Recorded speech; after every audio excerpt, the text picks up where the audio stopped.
Sjoe, ek staan so 'n bietjie in die koelte. Ja, dit het warmer begin word en ek het gespook met hierdie komposhoop wat ek julle nou gaan wys, die finale eindproduk. Ja, nee, ek voel tevrede, ek is klaar, ek is warm. Daar baie blaartjie verby. Ek hoop julle het dit gesien. Die son skyn wel, maar die wind begin nou op te staan. Kyk hoe baie die blare. Maar nou gaan ek vir julle wys hoe die komposhoop lyk en nou kan ek elke keer kombuisafval ingooi.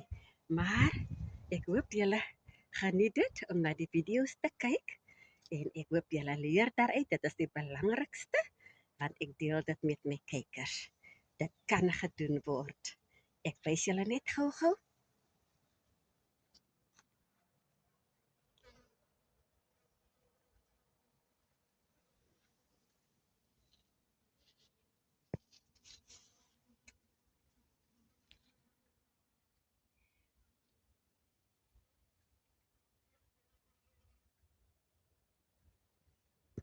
Dit is die finale eindproduk.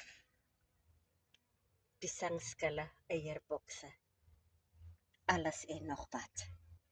Net 'n bietjie grond nog oorgooi en dit bedek met plastiekpapier of net 'n stuk karton wat byderhand is en dan kan hy maar sy werk doen. Geniet julle dag, vriend. Tot 'n volgende keer. Ek is Maggie in Port Elizabeth. Totsiens.